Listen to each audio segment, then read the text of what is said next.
जय हिंद दोस्तों, और एक बार फिर से स्वागत है आप लोगों का आपके अपने चैनल पर। और आज के इस वीडियो में दोस्तों हम लोग बात करेंगे कि एनबीएफसी ऐप्स जितनी भी है, क्रेडिट बी से लेके किश तक, नावी से लेके मनी व्यू तक, जिसमें ईसीएस ऑन नहीं है, सभी के बारे में। और बात करेंगे अगर आपने मल्टीपल एप्लीकेशन से लोन लिया है, यानी कि क्रेडिट बी, एम पॉकेट, नावी, रूबीलो, पेटीएम पर्सनल लोन, या इस तरीके से 2-4 एप्लीकेशन से मल्टीपल लोन्स लिए हैं और उसका रिपेमेंट अभी तक नहीं किया, और अब आप सोच रहे हैं कि मल्टीपल लोन्स होने की वजह से जो कॉल का लोड है वो आपके ऊपर लगातार ही बढ़ चुका है या बढ़ रहा है, धीरे धीरे करके जो कॉल्स हैं वो बड़ी बड़ी एप्लीकेशन से बार बार आपको परेशान कर रही है या आपको आ रही हैं। तो क्या इस स्थिति में कॉल को इग्नोर करना सही रहेगा कि नहीं रहेगा? क्या कॉल को इग्नोर किया जा सकता है? क्या कॉल को ब्लॉक की जा सकती है? या फिर जो सबसे ज़्यादा क्वेश्चन अभी पूछा जा रहा है, ट्रेंडिंग में है, वो है कि क्या सिम को बंद कर सकते हैं? ये काफ़ी लोगों का क्वेश्चन है और इसका आंसर आज के इस वीडियो में आपको दोस्तों मिलेगा कि क्या सही रहेगा और क्या गलत। तो एक बार फिर से स्वागत करूंगा मैं आप लोगों का आपके अपने चैनल पर। और अगर आपने अभी तक चैनल को सब्सक्राइब नहीं किया है तो जल्द से जल्द जाके चैनल को सब्सक्राइब करके बेल आइकन को प्रेस कर दें। मल्टीपल ऐप से लोन का मतलब है, फॉर एग्जांपल मैं बता दूं कि नावी से 50,000, मनी व्यू से 50,000, क्रेडिट बी से 30,000, एम पॉकेट से 10,000, और इस तरीके से 4-5 एप्लीकेशन से टोटल 1-1.5 लाख रुपए का लोन हो चुका है। अब इस कंडीशन में यहाँ पर दोस्तों आप लोगों के पास दो ऑप्शन है। सबसे पहला ऑप्शन है कि आप डेली डेली कॉल रिसीव करें और उनको जवाब दें, और दूसरा ऑप्शन ये है कि आप कॉल को रिसीव ना करें और उनको कोई भी आंसर ना दें। अब दोनों कंडीशंस के बारे में डिस्कस कर लेते हैं कि आखिर क्या होगा। तो सबसे पहले बात करते हैं कि अगर आप डेली डेली कॉल को रिसीव कर रहे हैं और उनको लगातार आंसर भी दे रहे हैं, तो भी आपको जो कॉल्स है उतनी की उतनी आएंगी। अगर डेली 20 कॉल आती है तो फिर डेली 20 ही कॉल आपको आएगी, या उससे ज़्यादा भी आ सकती है, लेकिन उससे कम नहीं देखने के लिए मिलेगा। और ऐसा 99% केसेस में दोस्तों हुआ है। और इससे क्या होगा कि जो आपके ऊपर प्रेशर है वो कॉल करके और ज़्यादा इंक्रीज किया जाएगा। आपको बोला जाएगा कि आपके ऊपर कोर्ट में केस किया गया है या फिर आपके ऊपर लीगल नोटिस भेज दिया गया है तुरंत ही पेमेंट कर देने के लिए। और यही जो उन लोगों का मेन टारगेट होता है, यही होता है कि लोगों को जल्द से जल्द पेमेंट करवाएं।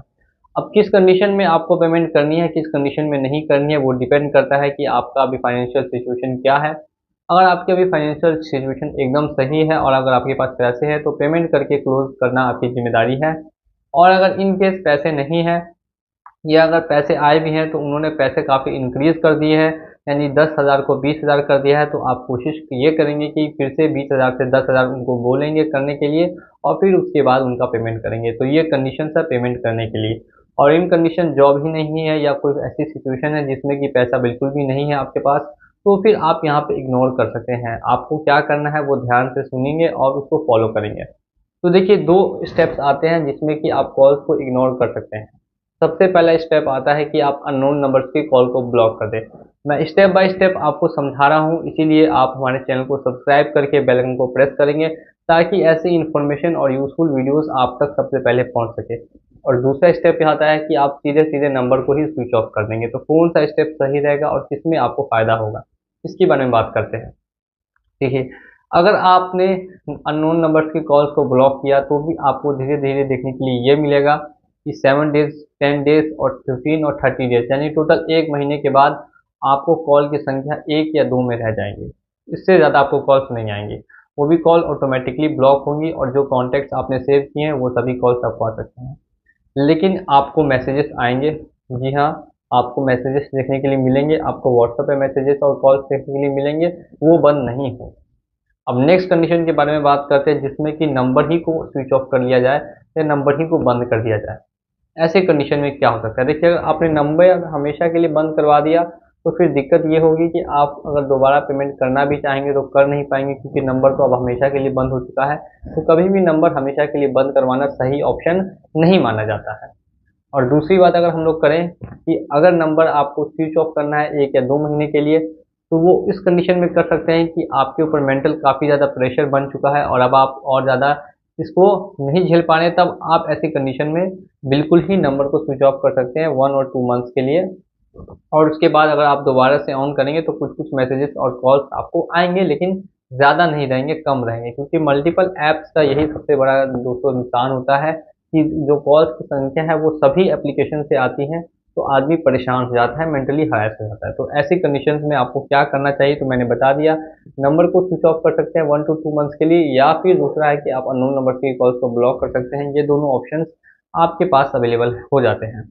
अब नेक्स्ट हम लोग बात करते हैं इससे आपके ऊपर क्या प्रभाव पड़ेगा, कंपनी फिर क्या करेगी। देखिए, इससे दोस्तों आपके ऊपर सीधा सीधा सिर्फ एक प्रभाव पड़ेगा, जो आपका सिविल है वो हिट होगा और सिविल को लो कर दिया जाएगा।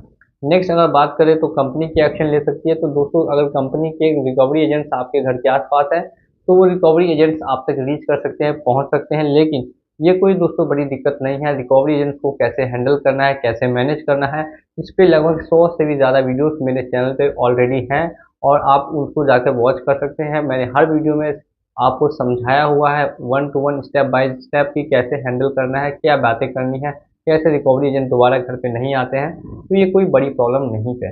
अब बात करते हैं कोर्ट वगैरह की और पुलिस वगैरह की, तो दोस्तों ऐसा कोई भी एक्शन आपके ऊपर नहीं लिया जाएगा, ये 100% दोस्तों गारंटी है। और इसके साथ साथ ही पर्सनल लोन है, तो इसमें आपका सिविल ज़्यादा से ज़्यादा हिट होगा और सिविल को ये लोग लो करने की कोशिश करेंगे। इससे ज़्यादा आपको और बिल्कुल भी टेंशन नहीं लेना है। अगर आपको सिविल की कोई भी चिंता नहीं है, तो आप बिल्कुल भी प्रेशर मत लीजिए अपने ऊपर। जो आप अपना वर्क है मेन, उस पर फोकस कीजिए और जल्द से जल्द आप अपनी कंडीशन से रिकवर करने की कोशिश करें।